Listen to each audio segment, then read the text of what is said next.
السلام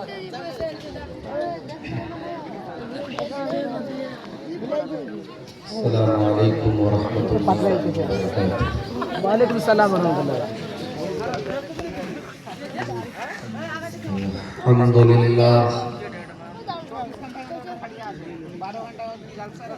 نحمده ونستعینه ونستغفره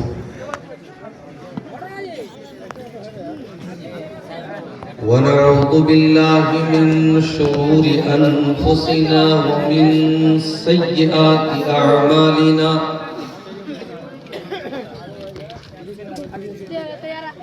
من يهده الله فلا مضل له ومن يضلل فلا هادي له وأشهد أن لا إله إلا الله وحده لا شريك له وأشهد أن محمدا عبده ورسوله يا أيها الذين آمنوا اتقوا الله حق تقاته ولا تموتن إلا وأنتم مسلمون يا أيها الناس اتقوا ربكم الذي خلقكم من نفس واحدة وخلق منها زوجها وبث منهما رجالا كثيرا ونساء واتقوا الله الذي تساءلون به والأرحام إن الله كان عليكم رقيبا يا أيها الذين آمنوا اتقوا الله وقولوا قولا سديدا يصلح لكم أعمالكم ويغفر لكم ذنوبكم ومن يطع الله ورسوله فقد فاز فوزا عظيما أما بعد فإن خير الحديث كتاب الله وخير الهدي هدي محمد صلى الله عليه وسلم وشر الأمور محدثاتها وكل محدثة بدعة وكل بدعة ضلالة وكل ضلالة في النار أعوذ بالله من الشيطان الرجيم بسم الله الرحمن الرحيم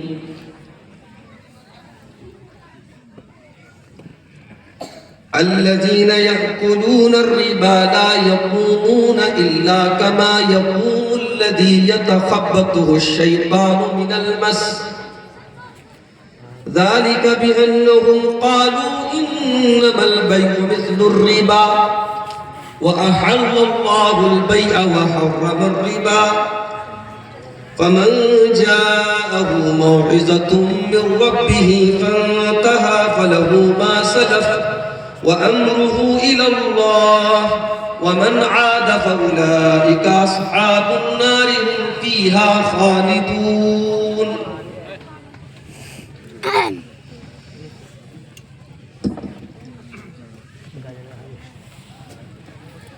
موبائل کے فتنے میں سب مبتلا ہیں موبائل کے فتنے میں سب مبتلا ہیں جو پہلے نہیں تھے وہ اب مبتلا ہیں مبلغ مدرس مجاہد مقرر عجب شے کی لت میں عجب مبتلا ہے مصور مصنف زمیندار دہقان میراثی و عالی نسب مبتلا ہے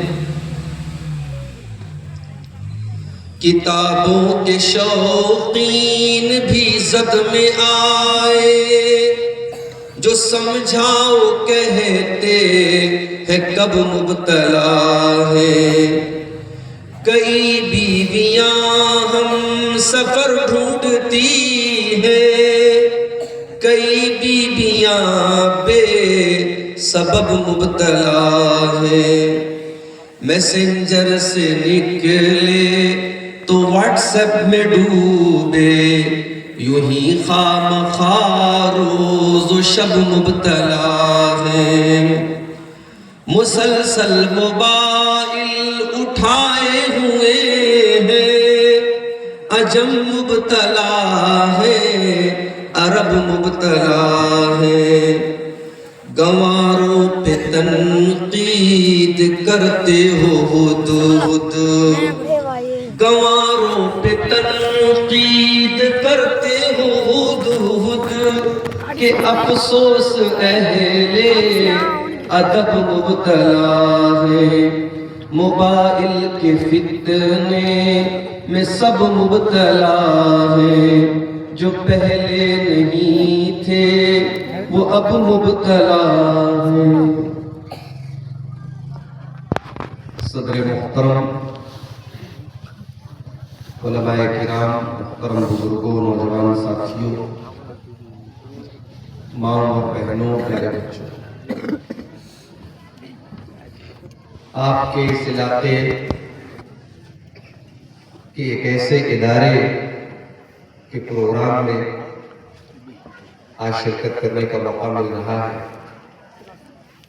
جو ادارہ زیادہ قدیم یا زیادہ پرانا ادارہ نہیں ہے، ابھی نیا ادارہ ہے، ابتدائی مراحل میں ہے، لیکن اللہ کی توفیق سے جیسا کہ شیخ محب اللہ مدنی حفظہ اللہ نے بتایا کہ تقریباً 200 طلبہ اور طالبات ادارے میں زیر تعلیم ہے۔ ادارے کی بلڈنگ میں کام چل رہا ہے اور اسی کی تعمیر اور ترقی کے سلسلے میں آج کا یہ پروگرام منعقد ہے۔ ہمارے جماعت کے بڑے ممتاز علماء، جن میں سے ایک صدر محترم جو ہمارے امیر جماعت بھی ہے شیخ محمد علی مدنی حفظہ اللہ، اسی طریقے سے شیخ خورشید عالم مدنی حفظہ اللہ، اور دیگر علماء بھی آج کے اس پروگرام میں آئے، ان کے خطابات آپ نے سماعت کیے۔ مجھے جو عنوان شیخ محب اللہ صاحب نے دیا ہے، وہ عنوان سماج کی ایک بہت بڑی برائی، جس میں افسوس آج ہر دوسرا شخص ڈوبا ہوا ہے، اور وہ ہے سود اور بیاج کی برائی۔ ایک ایسا گناہ جس کے کرنے والے کے لیے اللہ تعالیٰ نے قرآن میں جنگ کا لفظ استعمال کہ جو سود اور بیاج کے حرام ہونے کے بعد بھی اگر سود کھا رہا ہے، اللہ اور اس کے رسول سے جنگ کر رہا ہے۔ اور اللہ کے نبی نے حدیثوں میں اس گناہ کو اتنا خطرناک گناہ قرار دیا کہ فرمایا کہ سود کے 70 سے زیادہ درجات میں ایسرها ان ينكح الرجل امه، جس میں سب سے ہلکا درجہ یہ ہے کہ انسان اپنی ماں کے ساتھ غلط کام کرے۔ اتنا خطرناک گناہ، اور مسلمان سر سے پیر تک مبتلا ہے اس دلدل میں لپٹ۔ ایک چھوٹا سا موبائل بھی بغیر انٹرسٹ کے نہیں ملتا، ایک چھوٹا سا 10,000 کا اماؤنٹ بھی مسلمان بینک سے سود دے کر کے لے رہا ہے۔ یہ موضوع کوئی ایسا موضوع نہیں جس پر تقریر کی جائے اور بیان کیا جائے اور بات ختم کر دی جائے۔ ہمارے ایمان سے جڑا ہے یہ موضوع، اور آپ غور کیجئے قرآن کریم میں اللہ تعالیٰ نے جب سود کو حرام قرار دیا اور سود کی حرمت کا اعلان کیا، تو مکہ کے کافروں کی ایک دلیل بھی اللہ نے پیش کیا. یہ جو لوگ بھی سود اور بیاج اس زمانے میں کھاتے تھے، یہودی بھی کھاتے تھے، ان کی ایک دلیل تھی. دلیل کیا تھی؟ انما البیع مثل الربا. میں موبائل لایا 10,000 کا، میں نے بیچا کسٹمر کو 12,000 کا، 2,000 کا پروفٹ میں نے کمایا. حلال ہے یا حرام ہے؟ حلال ہے. ہر عالم کہے گا حلال ہے. بھائی بزنس کر رہے ہو، کوئی حرج کی بات نہیں.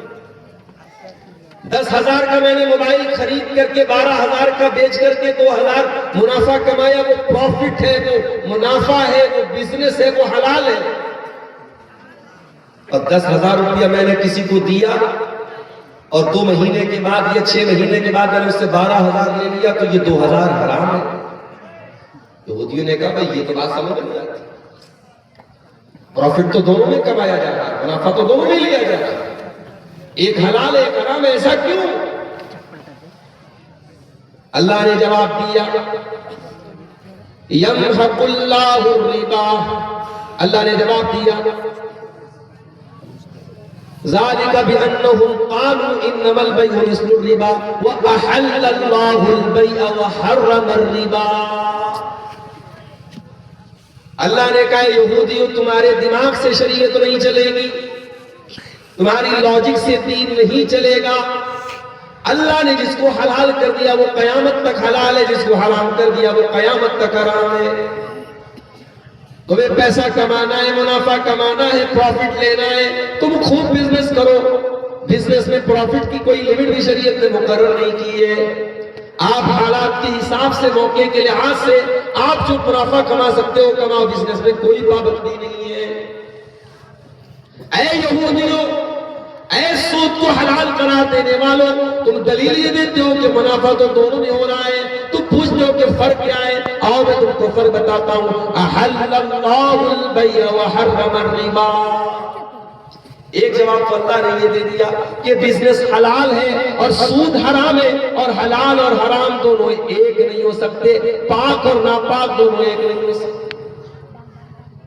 بھئی آپ گلاس میں پانی رکھ دیں اور گلاس میں پیشاب رکھ دیں، دیکھنے میں دونوں پانی ہی لگ رہا ہے، تھوڑا کلر کا فرق ہے، لیکن کیا دونوں پاک ہے؟ پانی نارمل پانی پاک ہے، پیشاب ناپاک ہے. کیوں؟ ایک کو اللہ نے پاک قرار دیا، ایک کو اللہ نے ناپاک قرار دیا. آپ کی لاجک سے دین نہیں چلے گا. آپ کا دماغ کہہ رہا ہے کہ صاحب بینک والا ہمارا پیسہ رکھ رہا ہے، اتنی محنت سے پیسہ ہمارا رکھ رہا ہے، تو اگر وہ ہم کو لون دے رہا ہے، تو اگر وہ ہمارے موقع پر کام آ رہا ہے، تو اگر اس پر وہ پیسہ لے رہا ہے تو کون سے حرج کی بات تھی؟ یا بینک کے پاس ہم پیسہ جمع کر رہے ہیں، بینک ہمارا پیسہ استعمال کر رہا ہے، اسی میں سے ہم کو 4% 3% انٹرسٹ دے رہا ہے، تو کون سی غلط بات ہے؟ یہ آپ کی لاجک کہتی ہے. شریعت لاجک سے نہیں چلتی. جاڑے کے موسم میں آپ موزہ پہنتے ہیں، موزے پر آپ مسح کرتے ہیں. اور اہل حدیث علماء کا فتویٰ کیا ہے جو قرآن و حدیث کی روشنی میں ہے؟ چمڑے کے موزے پر بھی مسح ہو سکتا ہے جس کو عربی میں خفین بولتے ہیں، اور کپڑے کے موزے پر بھی مسح ہو سکتا ہے جس کو عربی میں جوربین بولتے ہیں. یہ جو موزہ میں نے پہنا ہے یہ اونی موزہ ہے، اس پر بھی کر سکتے ہیں. کاٹن کے موزے پر بھی آپ مسح کر سکتے ہیں. اگر آپ اپنے گھر میں مقیم ہیں 24 گھنٹے تک آپ آج ظہر کی نماز پڑھیے اور وضو کر کے موزہ پہن لیجئے. کل اگلے دن ظہر تک آپ اس موزے کو پہنے اگر موزہ نہیں اتارتے، آپ ہر نماز کے ٹائم پیر مت دھوئیے، مسح کر لیجیے. جائز ہے، کوئی حرج کی بات نہیں. سفر میں اس کو اور پھیلا دیا کہ 3 دن کی آپ کو چھوٹ دی گئی. لیکن آپ نے کبھی غور کیا؟ ہم موزہ جب پہنتے ہیں، جب زمین پہ چلتے ہیں، موزے کا نیچے کا حصہ گندا ہو جاتا ہے. سارا جو دھول ہے، ساری جو ڈسٹ ہے وہ نیچے لگ رہی ہے، اور مسح ہم کہاں کر رہے ہیں؟ اوپر کر رہے ہیں، موزے کے اوپر کر رہے ہیں. حضرت علی رضی اللہ تعالیٰ عنہ نے اسی کو دلیل بنا کر کے کہا تھا لو کان الدین بالرائے، اگر دین کی بنیاد رائے پر ہوتی، اگر دین کی بنیاد عقل پر ہوتی، منطق پر ہوتی، لاجک پر ہوتی، اگر دین کی بنیاد ترک پر ہوتی، دین تمہارے لاجک سے چلتا، ترک سے چلتا، تو موزے پر اوپر کے حصے پر مسح کرنے کا حکم دیا جاتا، کیونکہ گندا تو موزے پر نیچے کے حصے پر مسح کا حکم دیا جاتا، کیونکہ گندا تو نیچے کا حصہ ہوتا ہے. لیکن شریعت میں موزے کے اوپر کا حصہ مسح کرنا ہے. تو ایک جواب تو اللہ نے دیا کہ سود حرام ہے اور بزنس حلال ہے. اور دوسرا جواب بڑا پیارا ہے، اور یہ جواب ہر وہ موبائل والا سن لے جو انٹرسٹ پر موبائل بیچ رہا ہے، ہر وہ انسان سن لے جو چھوٹی موٹی ضرورتوں کے لیے آج بینک سے لون اٹھا رہا ہے. یمحق اللہ الربا ویربی الصدقات، اللہ تعالیٰ سود کو مٹاتا ہے اور اللہ تعالیٰ صدقہ اور خیرات کے میں برکت دیتا ہے، بڑھاتا ہے. او دنیا کی کیلکولیشن کرنے والوں، او دنیا میں میتھمیٹکس اور حساب رکھنے والوں، تمہارا حساب تو کچھ اور کہتا ہے. تمہارا حساب تو یہ کہتا ہے کہ ہم نے 1,00,000 روپے پر 2,000 2,500 4,000 انٹرسٹ کمایا، ہمارا تو فائدہ ہو گیا، ہمارا تو پیسہ بڑھ گیا.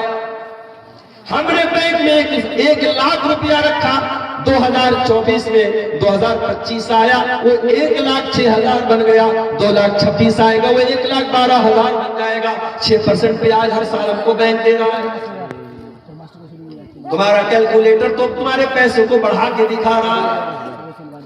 اور اے مسجد اور مدرسے میں صدقہ خیرات کرنے والوں، تم دنیا کے کیلکولیشن سے دیکھو تو تم جب صدقہ کرتے ہو، جب مسجدوں میں دان دیتے ہو، جب مدرسوں میں صدقہ کرتے ہو تو تمہارا پیسہ تو گھٹ جاتا ہے. 1,00,000 روپیہ تھا، تم نے 1,000 روپیہ صدقہ کر دیا، 99,000 بچا، 2,000 صدقہ کر دیا، 98,000 بچا. تمہارے کیلکولیشن کے حساب سے تو پیسہ کم ہے. اللہ کہہ رہا ہے نہیں، ہمارا کیلکولیشن کچھ اور. یمحق اللہ الربا ویربی الصدقات، ہم سود کو مٹاتے ہیں اور صدقہ اور خیرات کو بڑھاتے ہیں.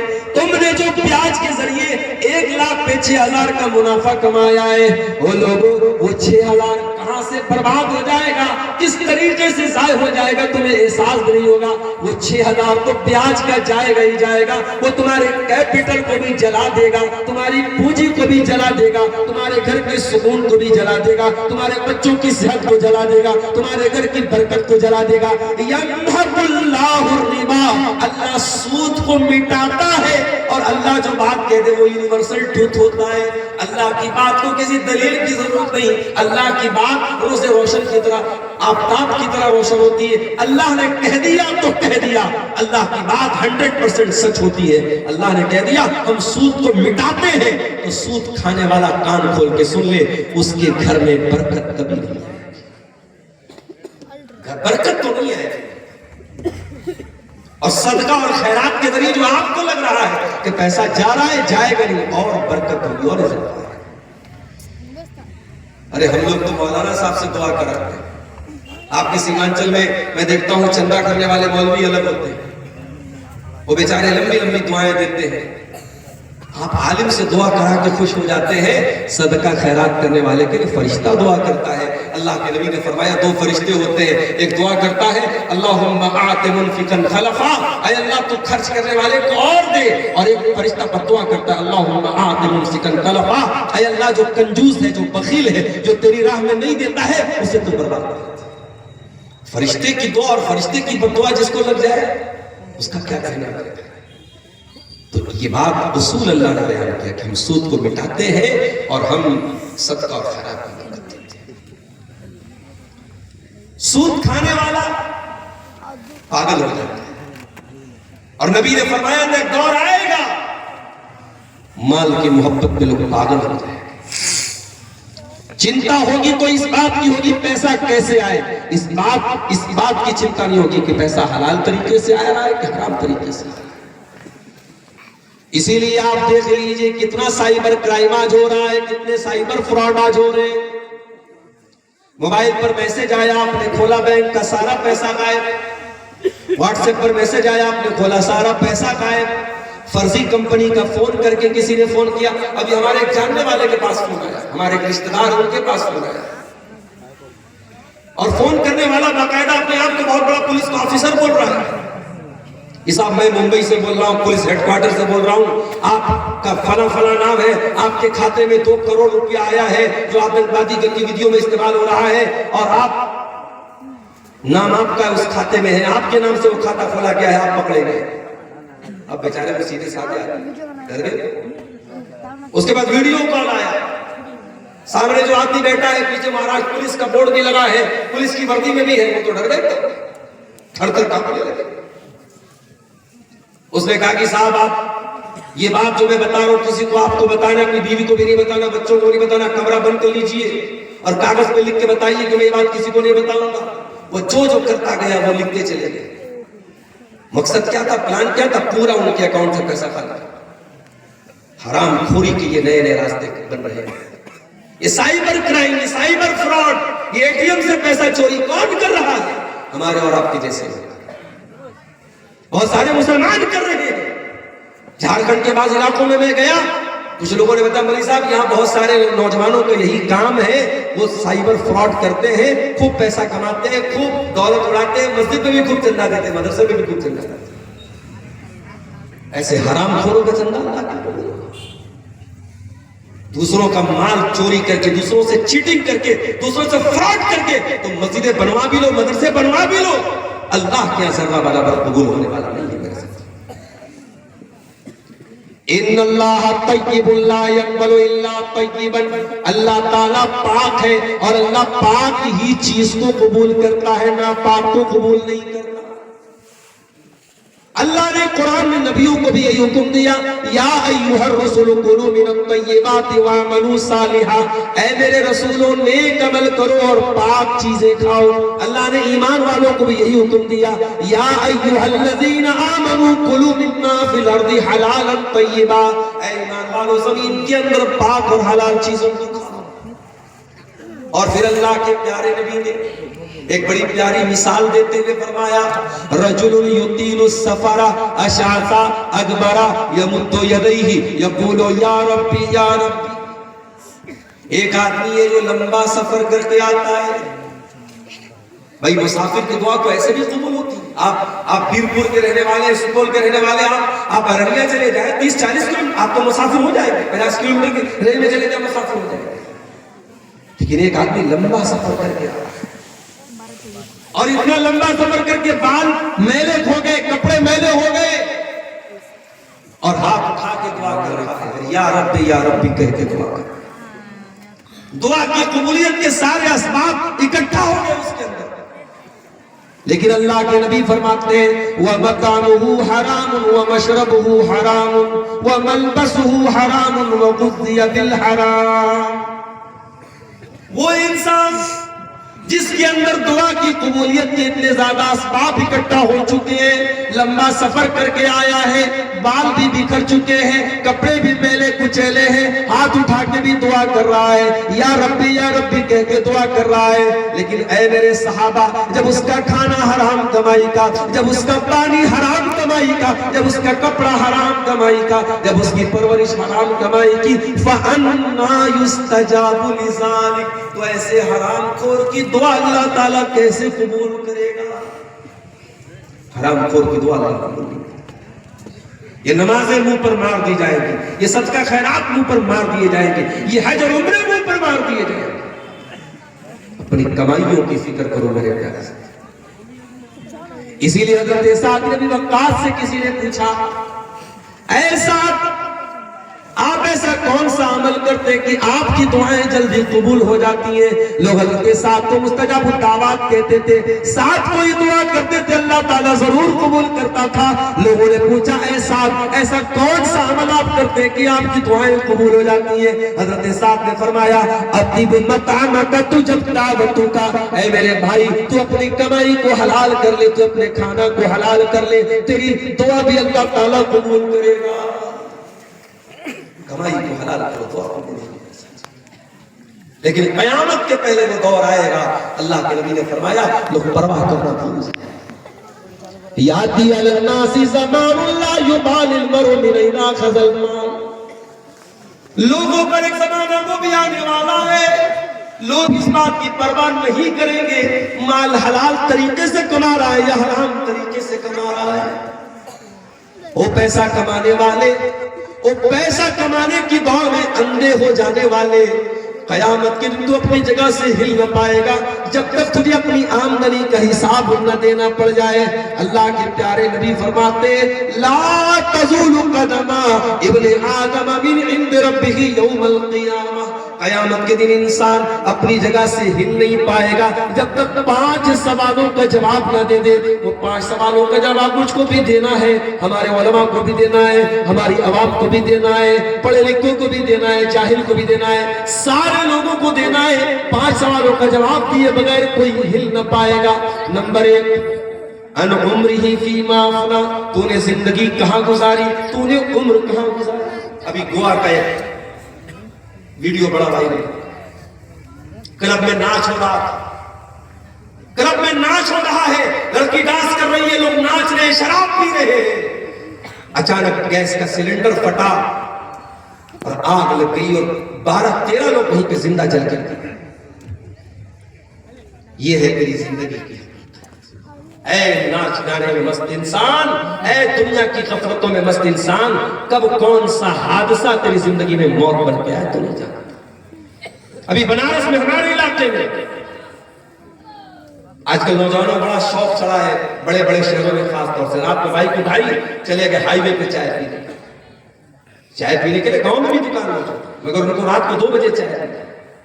چائے کا بھی اب نشہ چل رہا ہے, رات میں 2 بجے چائے پینے کے لیے کہاں جا رہے, ہائی وے پہ جا رہے. 18 سال کا نوجوان 27 پارے کا حافظ قرآن نوجوان, 27 پارے یاد ہو گئے تھے, 3 پارہ باقی تھا اس کا. رات کے 2 بجے بائک سے جا رہا ہے, دوست کو بٹھایا ایسا, ہائی وے پر پل پہ گاڑی چڑھائی. اس نے اچانک اس نے کیا دیکھا, سامنے سی سی ٹی وی کیمرے میں نظر آ رہا ہے, سامنے سے کوئی گاڑی بھی نہیں آ رہی, کوئی سامنے سے بائک نہیں, کوئی سامنے سے کار نہیں, اس کی بائک جا رہی ہے. اچانک سے اس نے زور سے گاڑی کا بریک مارا ہے, اچھل کے گرا ہے, ڈیوائیڈر میں سر رہا ہے, آن بائی اسپاٹ مار ہو رہی ہے, باپ ہو رہا ہے. ساتھ میں جو لڑکا بیٹھا تھا نوجوان, 2 دن تک تو وہ بیچارہ ہوش میں نہیں آ رہا تھا, دماغ ہی نہیں کام کر رہا تھا اس کی.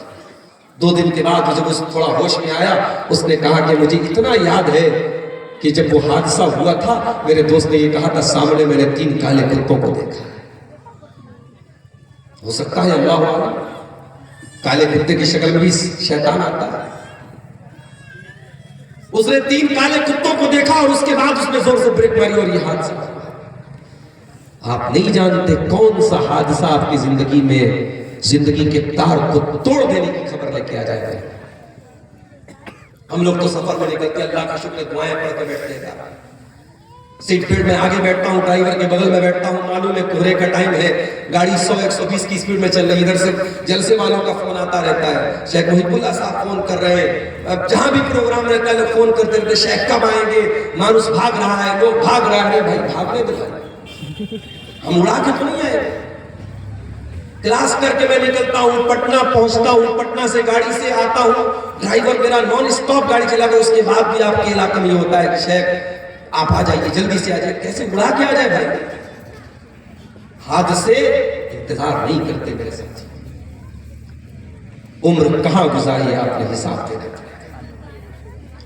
دوسرا سوال کیا جائے گا, وَعَنْ شَبَابِهِ فِيمَا بَلَا, اے میرے بندے تیری زندگی کا جو جوانی کا ٹائم تھا, جو گولڈن پیریڈ تھا, جو طاقت کا دور تھا, جس دور میں تو اللہ کو راضی کر سکتا تھا, جس دور میں تیرے بازوؤں میں طاقت تھی, تیری ہڈیوں میں دم تھا, بڑھاپے میں حج کرتا ہے بیچارہ. کبھی جا کے دیکھو مکہ مدینہ میں, کبھی جا کے دیکھو طواف کرنے والے بوڑھے روتے رہتے ہیں, کاش میں نے جوانی میں عمرہ کر لیا ہوتا. کبھی صفا اور مروہ کے درمیان دوڑ لگانے والوں میں کوئی 80 سال کا بوڑھا ہے, کوئی 70 سال کی بڑھیا ہے, تھک کر کے جب وہ بیٹھ جاتی ہے افسوس کرتی ہے, کاش میں نے جوانی میں عمرہ کر لیا ہوتا, میں نے جوانی میں حج کر لیا ہوتا. میرے پیارے نوجوان ساتھیوں، عبادت کرنے کی صحیح عمر جوانی ہے، اللہ کو راضی کرنے کی صحیح عمر جوانی ہے۔ اسی لیے اللہ کے نبی فرماتے ہیں قیامت کے دن جب اللہ کی عرش کے سوا کوئی سایہ نہ ہوگا، جب سورج کی گرمی سے لوگ بے حال ہوں گے، اللہ تعالیٰ اپنے کچھ خوش نصیب بندوں کو اپنے عرش کا سایہ دے گا۔ ان خوش نصیب بندوں میں وَشَابٌ نَشَا فِي عِبَادَةِ اللَّهِ، وہ نوجوان بھی ہوگا جس کی جوانی اللہ کی عبادت میں گزری ہو۔ جوانی میں عبادت کرو، بڑھاپے کا انتظار کرتے۔ ہر گاؤں میں 3-3 4-4 مسجدیں موجود ہیں، مگر آج ان مسجدوں کو آباد کرنے والا نوجوان نہیں ہے، بوڑھے ہیں۔ بوڑھا بیچارہ لاٹھی لے کے فجر کی نماز میں مسجد میں نہ جائے تو شاید فجر کی نماز میں بہت ساری مسجدوں کے تالے بھی نہ کھولیں گے۔ 70 سال کا بوڑھا سردی کے موسم میں صبح اٹھ کر کے ٹھنڈے پانی سے وضو بنا رہا ہے، اور 20 سال کا نوجوان بستر پہ آرام سے انسٹاگرام پہ لڑکی سے چیٹنگ کر کے رات میں سو رہا ہے۔ اور نوجوان، تیری جوانی کہاں گزری، تجھ کو حساب دینا پڑے گا۔ توبہ کرو تو جوانی میں کرو میرے ساتھ، سدھرنا ہے تو جوانی میں سدھرو، بڑھاپے میں تو بھیڑیا بھی سدھر جاتا ہے۔ در جوانی توبہ کرنا شیوے پیغمبری، جوانی میں توبہ کرنا، جوانی میں اللہ کے دین پر چلنا، یہ پیغمبروں کا طریقہ ہے، نبیوں کا طریقہ ہے۔ وقت پیری گرگ ظالم بھی شبد پرہیزگار، ارے بڑھاپے میں تو ظالم بھیڑیا بھی شہید بن جاتا ہے۔ جوانی کا سوال کیا جائے گا۔ دوسرا سوال، تیری جوانی کہاں گزری؟ تیسرا سوال، وَعَنْ مَالِهِ مِنْ أَيْنَ اكْتَسَبَهُ، اور اے میرے بندے تو نے مال کہاں سے کمایا؟ تیری آمدنی کیا تھی؟ تو نے رشوت سے کمایا، تو نے سود سے کمایا، تو نے ڈکیتی کر کے کمایا، تو نے چوری کر کے کمایا، تو نے دوسروں کی زمین ہڑپ کر کے کمایا۔ وَعَنْ مَالِهِ مِنْ أَيْنَ اكْتَسَبَهُ، تو نے مال کہاں سے کمایا؟ اور چوتھا سوال، وَفِيمَ أَنفَقَهُ، اور تو نے اپنے مال کو کہاں خرچ کیا؟ تجھے آمدنی کا بھی حساب دینا ہے، تجھے خرچ کا بھی حساب دینا ہے۔ اور پانچواں سوال، وَمَاذَا عَمِلَ فِيمَا عَلِمَ، تو نے جو علم حاصل کیا اس علم کے اوپر تو نے عمل کتنا کیا؟ ان 5 سوالوں کے جواب کے لیے تیار رہنا میرے پیارے ساتھی۔ اے سود اور بیاج کے ذریعے اپنی جیبیں بھرنے والے، اے انٹرسٹ کے ذریعے پیسہ کمانے والے، اے دوسروں کی زمین کو ہڑپنے والے، اے بہن بیٹیوں کا حق مارنے والے، اے حرام طریقے سے پیسہ کمانے والے، اس سوال کے جواب کے لیے تیار رہنا۔ اس سوال کا جواب دیے بغیر تو قیامت کے دن ہل بھی نہیں سکتے۔ یہ سود کی رقم آپ کے گھر میں آئے گی، آپ کے بچوں کے پیٹ میں جائے گی، آپ کے بچوں کو جہنم کی آگ میں لے کے جائے گی۔ او لوگوں، تم تو اپنے بچوں سے بہت پیار کرتے ہو۔ ابھی ہمارے ایک رشتہ دار کا فون آیا، ان کا بچہ حیدرآباد میں پڑھتا ہے۔ حیدرآباد ایک مدرسے میں ہاسٹل میں بچہ رہتا ہے، ہاسٹل سے 5-6 کلومیٹر دور اس بچے کو ایک جگہ جانا تھا۔ بچے کو انہوں نے ٹیکسی سے بلوا لیا، جن کو ذمہ داری بچے کو لینے کی دی تھی انہوں نے ٹیکسی سے بچے کو بلوا لیا۔ ماں باپ کا دل تھک سے رہ گیا، اجنبی شہر ہے، اپنا کوئی جاننے والا نہیں ہے، اگر ٹیکسی والا بچے کو کہیں اور لے کے بھاگ جائے، زمانہ بڑا نازک ہے، اس کی ذمہ داری کون لے گا؟ بچہ ان کا حالانکہ 8-10 سال کا بچہ ہے، سمجھدار ہو چکا ہے، قرآن حفظ کر رہا ہے وہ بچہ، لیکن اتنے بڑے بچے کے بارے میں بھی ماں باپ چنتا کرتے ہیں۔ اور لوگوں تمہیں اپنے بچوں کی اتنی چنتا، اتنی فکر ہے، غور کرو، کیا تم یہ پسند کرو گے تمہارے بچے جہنم کی آگ میں جلا دیے جائیں؟ ایک بہت بڑا سائنٹسٹ گزرا ہے، تھائی لینڈ کا پروفیسر، تھائی لینڈ کی چیانگ ماؤ یونیورسٹی کا پروفیسر، اس نے ریسرچ کی، اس کی جو ریسرچ کا ٹاپک تھا وہ یہ تھا کہ انسان کے شریر کا کون سا انگ ہے جو سب سے پہلے پین کو ریسیو کرتا ہے، درد کو سب سے پہلے کون سا بدن کا کون سا حصہ سب سے پہلے محسوس کرتا ہے۔ وہ ریسرچ کر رہا تھا، کسی نے قرآن لا کے دے دیا، اس نے قرآن کھولا, اتفاق سے سورہ نساء کی آیت اس کے سامنے سے اللہ نے فرمایا جب جہنمی جہنم میں جائیں گے کلما نضجت جلودہم بدلناہم جلودا غیرہا, جب جہنمی جہنم میں جائیں گے اور جہنم کی آگ میں وہ جل جائیں گے, ہم ان کے شریر پر ایک نئی چمڑی چڑھا دیں گے, ایک نئی کھال چڑھا دیں گے, ایک نئی سکن چڑھا دیں گے, تاکہ ان کو لیذوقوا العذاب, تاکہ جلنے کا درد ان کو بار بار محسوس ہو, وہ جلنے کا پین محسوس کر سکے, وہ جلنے کی تکلیف کو محسوس کر سکے. پروفیسر صاحب کا دماغ, قرآن کہہ رہا ہے ہم انسان کی چمڑی کو جلا کر کے دوبارہ نئی چمڑی دے دیں گے. اس کا مطلب یہ ہوا کہ چمڑی سب سے پہلے پین کو ریسیو کرتی ہے, درد کو محسوس کرتی ہے. ان کی ریسرچ ختم ہو گئی اور اپنی ریسرچ کے ریزلٹ میں وہ اسی ریزلٹ پر پہنچے کہ انسان کے شریر میں سب سے پہلے اگر کوئی چیز درد کو ریسیو کرتی ہے تو انسان کی توچا ہوتی ہے, انسان کی اسکن ہوتی ہے. اور تھائی لینڈ کے پروفیسر نے سعودی عرب کی ایک کانفرنس میں سب کے سامنے ویڈیو کیمرے کے سامنے اس نے کلمہ توحید پڑھا, لا الہ الا اللہ محمد رسول اللہ, اس نے کلمہ پڑھا اور اسلام قبول کیا.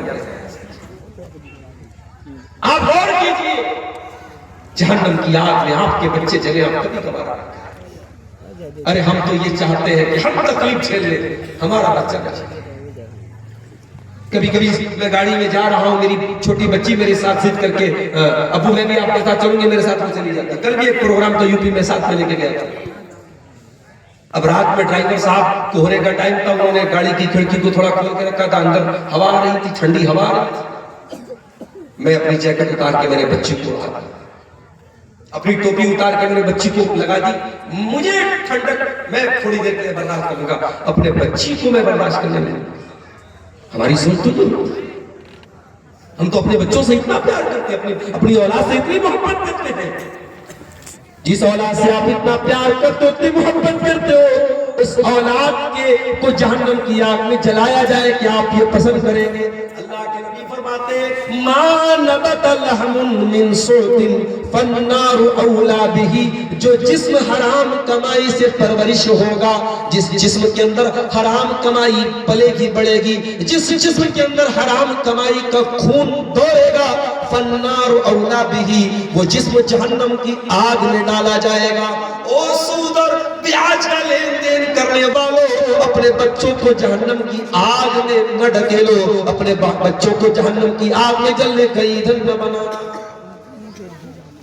شیخ نے ایک بات کہی تھی, سود کی جو موجودہ شکلیں ہیں اس پر بھی تھوڑا بات کیجیے. سود کی آج کل ایک بڑی عام شکل کیا ہے کہ ہم نے مثال کے طور پر جو شہر میں کی بات کر رہا ہوں, گاؤں میں بھی کچھ اس کی شکل ہوتی. مثال کے طور پر میرے پاس مکان ہے, اب آپ کو کرائے پر مکان کی ضرورت ہے, آپ میرے پاس آئے, شیخ صاحب مجھے مکان چاہیے. اچھی بات ہے, کرائے پہ چاہیے؟ ہاں کرائے پہ چاہیے. میں نے آپ سے 5 لاکھ روپے ایڈوانس میں لے لیا اور آپ کو میں نے اپنا مکان رہنے کے لیے دے دیا, اور اس کے بعد آپ 4 سال 5 سال میرے مکان میں رہے, میں نے آپ سے کوئی کرایہ نہیں دیا, کیونکہ میں آپ سے 5 لاکھ روپے ایڈوانس لے چکا. اور اس کے بعد جب آپ مکان چھوڑ کے جانے لگے, وہ 5 لاکھ روپے میں نے آپ کو ریٹرن کر دیا. اس کو کہیں پگڑی بولتے ہیں, کہیں ہیوی ڈپازٹ بولتے ہیں, بہت سارے اس کے نام ہیں. یہ حرام ہے. کیوں حرام ہے؟ کیونکہ شریعت یہ کہتی ہے کہ آپ نے مجھ کو جو 5 لاکھ روپے دی وہ قرض دیے تھے, اور قرض کے اوپر کسی بھی طریقے کا پروفٹ کمانا اسلام کی نظر میں سود ہے. آپ نے 5 لاکھ روپے قرض دیے مجھ کو, جو بعد میں مجھ کو آپ کو لوٹانا ہے. ان 5 لاکھ روپیوں پر اگر 1 روپیہ بھی آپ منافع لے رہے ہیں تو وہ بھی حرام ہے. اگر آپ روپیہ نہیں لے رہے, کوئی سروس لے رہے ہیں تو وہ بھی حرام ہے. امام ابو حنیفہ رحمۃ اللہ علیہ, انہوں نے ایک انسان سے قرضہ لیا, اور قرضہ جب لیا, معاف کیجئے, انہوں نے قرضہ دیا تھا, کسی کو قرضہ دیا تھا, اور جس کو قرضہ دیا تھا وہ پیسہ نہیں دے رہا تھا, ٹال مٹول. امام ابو حنیفہ رحمۃ اللہ علیہ ایک دن اس آدمی کے دروازے پر پہنچے، گرمی کا موسم تھا، دھوپ میں حضرت امام ابو حنیفہ کھڑے ہوئے تھے، بڑی دیر سے دروازہ کھٹکھٹایا، دروازہ کھولا، امام صاحب نے کہا بھائی باہر آ جاؤ، میرا پیسہ مجھ کو لوٹا۔ اس نے کہا امام صاحب ایسے بھی کیا بات ہے، آپ میرے دروازے پر آ کے کھڑے ہوئے، اندر تو چلے آئیے، دھوپ کا موسم ہے، گرمی کا موسم ہے، کیوں اپنے آپ کو ستا رہے ہیں؟ ارے ٹھیک ہے میں آپ کا پیسہ دے دوں گا، میں نے آپ سے پیسہ ادھار لیا۔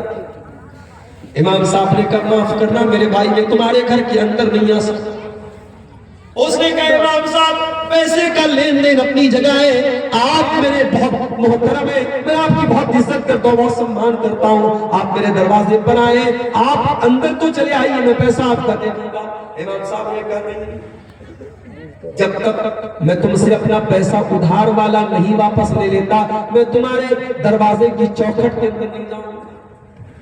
وہ آدمی باہر آیا، اس نے امام صاحب کو پیسہ دے دیا، امام صاحب نے پیسہ لے لیا، پھر اس کے ساتھ اندر گئے۔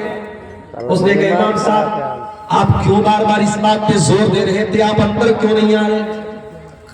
امام ابو حنیفہ نے فرمایا کیونکہ میں نے تم کو قرضہ دیا تھا، اور اسلام کی نظر میں قرضہ دینے کے بعد قرضہ لینے والے سے کسی طریقے کا کوئی پروفٹ نہیں لے سکتا ہے۔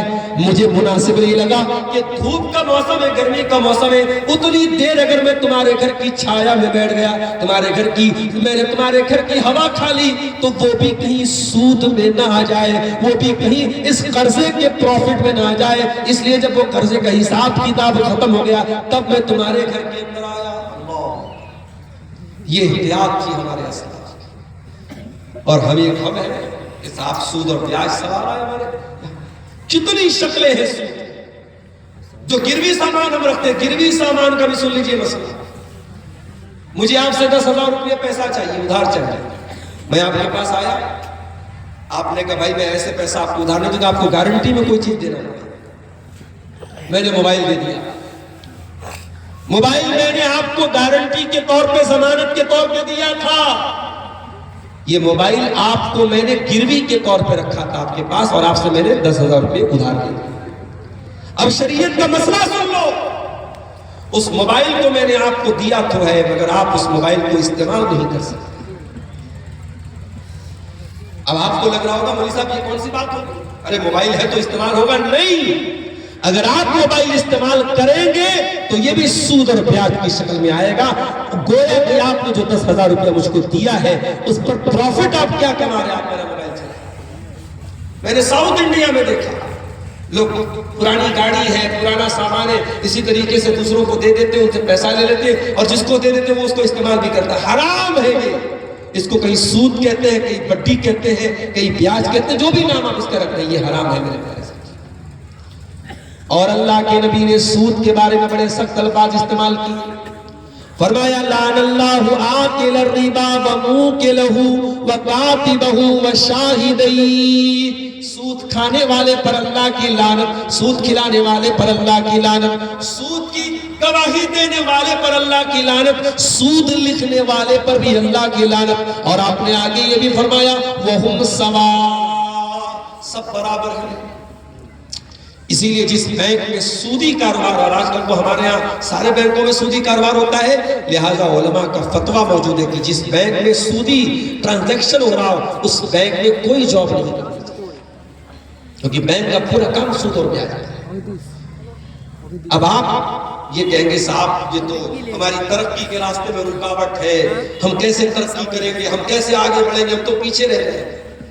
تو بھیا ہم بیاج کھا کے آگے نہیں بڑھیں گے، ہمیں ایسی ترقی نہیں چاہیے جو حرام طریقے سے ہمارے گھروں میں آئے۔ ہم پچھلے ہیں تو پچھلے رہ جائیں گے، مگر حرام طریقے سے ہم ترقی حاصل کریں میرے پیارے ساتھی، یہ بنا سکتے۔ ترقی حاصل کرنے کے جائز راستے بہت ہیں۔ جب صحابہ کرام مکہ سے مدینہ پہنچے وہ زیرو ہو گئے تھے، آج ہندوستان جیسے ملک میں، بھارت جیسے دیش میں بھی اگر کوئی انسان بے گھر کر دیا جائے، کاروبار کو اس کو کاروبار سے محروم کر دیا جائے، گھر سے دور کر دیا جائے، وہ جتنا بے بس ہو جائے گا اس سے کہیں زیادہ بے بس 1400 سال پہلے مکہ کے مہاجرین صاحب، ان کا اپنا وطن تھا، اپنا مکہ، ان کا اپنی دھرتی اپنا وطن تھا، ان کو مکہ چھوڑ کے جانا پڑا، اپنا بنا بنایا کاروبار چھوڑ کے جانا پڑا، اپنے پرکھوں کی زمین چھوڑ کے جانا پڑا، اپنا بنا بنایا بزنس چھوڑ کے ان کو مدینہ جانا پڑا۔ جب مکہ کے مہاجر مدینہ پہنچے، اللہ کے پیارے نبی نے مکہ کے مہاجرین کا مدینہ کے انصاریوں کے ساتھ بھائی چارہ کرایا، نام لے کے آپ نے فرمایا یہ مکہ کا فلاں مہاجر ہے، یہ مدینہ کے فلاں انصاری کا بھائی ہے، سب کا نام لے کے آپ نے بھائی بھائی بنایا۔ ایک صحابی جن کا نام عبد الرحمن بن عوف تھا، اللہ کے نبی نے ان کو بھائی بنایا، حضرت سعد بن ربیع انصاری کا۔ سعد بن ربیع انصاری بہت پیسے والے صحابی تھے، انہوں نے کہا عبد الرحمن میرے پاس بہت زیادہ مال ہے، بہت زیادہ کھجوروں کے باغ ہے، آؤ ایک کام کرو بٹوارا کر لیتے ہیں، میرے جتنے کھجوروں کے باغ ہیں آدھا تم لے لو آدھا میں لے لیتا ہوں، میرے پاس جتنے مکانات ہیں آدھے تم لے لو آدھا میں لے لیتا ہوں۔ آج تو بھائی بھائی میں بٹوارا ہوتا ہے تو بےایمانی ہو جاتی ہے، کسی کے حصے میں دکان آئی، کسی کے حصے میں مکان آیا، کسی کے حصے میں مکان آیا، کسی کے حصے میں دکان آئی، میں گھر میں سب سے چھوٹا تھا، میرے حصے میں ماں آئی، منورانہ کا شہر۔ بھائی بھائی کا بٹوارا ہوتا اس میں بے ایمانی ہو جاتی ہے، بھائی بھائی کا خون چوس لیتا ہے، بھائی بھائی کی زمین ہڑپ لیتا ہے۔ ارے کیا کرو گے یہ زمین ہڑپ کے، کیا کرو گے دوسروں کے مال پہ قبضہ کر کے؟ مرو گے ایک دن، اور جس دن مرو گے زمین تو بعد میں ساتھ چھوڑے گا، پیسہ تو بعد میں ساتھ چھوڑے گا، اولاد تو بعد میں ساتھ چھوڑے گی، سب سے پہلے تمہارا نام مٹ جائے گا۔ جب تک عبدالغفار صاحب زندہ تھے لوگوں نے کہا عبدالغفار صاحب آ رہے، عبدالغفار صاحب جا رہے، انتقال ہو گیا، روح نکل گئی، اب کوئی یہ نہیں کہتا کہ عبدالغفار صاحب سوئے ہوئے ہیں، لوگ کہتے جنازہ رکھا ہوا ہے، لاش رکھی ہوئی ہے، میت رکھی ہوئی ہے، چارپائی رکھی ہوئی ہے، سب سے پہلے تیرا نام مٹ گیا۔ اب کوئی تیرا نام نہیں لیتا، لوگ کہتے جنازہ، شیخ صاحب کا جنازہ رکھا ہے، مولانا کی میت رکھی ہے، مولانا کی لاش رکھی ہے، اب تیرا نام ختم ہو گیا۔ اور وہ سارا پیسہ سود کے ذریعے، بیاج کے ذریعے، رشوت کے ذریعے، زمین کو ہتھیا کر کے ناجائز طریقے سے جتنا تو نے کمایا تھا، خالی ہاتھ دنیا سے جاتا۔ وَيْلٌ لِكُلِّ هُمَزَةٍ لُمَزَةٍ، اے غیبت کرنے والے، چغلی کرنے والے انسان تیرے لیے بربادی ہو۔ الذی جمع مالہ وعددا، جو تو مال گن گن کے جمع کرتا ہے رکھتا ہے، یحسب ان مالہ اخلدا، کیا تو یہ سمجھتا ہے کہ یہ مال ہمیشہ ہمیشہ تیرے کام آئے گا؟ ہمیشہ تو تیرے کام آئے گا۔ مرتے ہی یہ مال دوسروں کا ہو گیا، بیٹوں نے بٹوارا کر لیا، بیٹیوں کو کچھ مل گیا، بیٹوں کو کچھ مل گیا، بٹوارا ہو گیا، وارثوں میں بٹ گیا، تو خالی ہاتھ قبر میں جائے گا۔ دنیا میں برانڈڈ کپڑا پہنتا تھا، جیکٹ لینے جاتا تھا، ارجیا کی سب سے بڑی دکان پہ جاتا تھا، سپول کے سب سے بڑے مارکیٹ پہ جاتا تھا، نیپال جا کے جیکٹ خریدتا تھا۔ آج مر گیا۔ آج ایک صاحب نے مسئلہ پوچھا مجھ سے فون کر کے، مولوی صاحب وہ جو آدمی مر جاتا ہے تو کینچی سے اس کے کپڑے کو جو کاٹ لیتے، کپڑے کا کیا کرے؟ میں نے کہا ختم کرو بھائی، جلا دو کپڑے کو، کیا مطلب اس کپڑے کا؟ وہ کپڑا کس کام بچا ہے؟ اس کپڑے کو کوئی تبرک بنا کے تھوڑی رکھنا ہے، جلا دو، بہا دو، ختم کر دو، ڈسٹرائے کر دو۔ اس کپڑے کی اب کوئی حیثیت نہیں، مرنے والا مر گیا، اس کے کپڑے میں کوئی برکت نہیں رہتی۔ اللہ، دنیا میں ہم کرتا خود پہنتے ہیں، پیجامہ خود پہنتے ہیں، صدری خود پہنتے ہیں، مر گئے تو کتنے بے بس ہو۔ تجھے نہلانے کے لیے تیرے بدن سے کپڑا بھی نہیں اتر پا رہا ہے، کینچی سے کاٹ کے تیرے بدن سے کپڑا اتارا جاتا ہے انسان۔ برانڈڈ کرنے والے تیرے بدن پہ آج کاٹن کی سفید کفن کی چادر تجھے کفنائی جائے۔ دنیا میں اپنے پسندیدہ صابن سے نہانے والے، اپنے پسندیدہ شیمپو سے سر دھونے والے، اپنے پسندیدہ فیس واش سے چہرہ دھونے والے، آج تیرے مرنے کے بعد نہ کوئی صابن ہے نہ شیمپو ہے, نارمل پانی سے تجھے نہلایا جاتا. جاڑے کا موسم آتا تھا تو کہتا تھا گیزر سے مجھ کو پانی گرم کر کے لگا. ادھر تیرے باتھ روم میں گیزر لگا رہتا تھا تو گرم پانی سے نہاتا تھا. تیری بیوی تیرے لیے چولہے پر پانی گرم کرتی تھی, تب تو جو ہے نواب صاحب آتے تھے, بیگم پانی گرم ہو گیا, ہاں جی گرم ہو گیا, پانی گرم ہو گیا تو باتھ روم میں جاتا تھا. آج مرنے کے بعد ایک لفظ تو بولنے والا نہیں ہے کہ ارے میں تو دنیا میں گرم پانی سے نہایا کرتا تھا, مجھے ٹھنڈے پانی سے کیوں لگا. دنیا میں چلتا تھا, فارچونر سے چلتا تھا, تھار سے چلتا تھا, ڈیفینڈر سے چلتا تھا, 2-2 2.5 کروڑ کی گاڑیوں سے چلتا تھا. مر گیا ہے, تیری گاڑیوں کا مالک کوئی اور ہو گیا, تیری زمینوں کا کاغذ کسی اور کے نام پہ ہو گیا, تیرے سونے چاندی کے زیورات کسی اور نے لے لیے, اور تیری گاڑی کسی اور نے لے لی, اور تو 4 لوگوں کے کندھے پہ سوار ہو کے قبرستان میں جا رہا ہے. اے انسان اپنے انجام کو سوچ.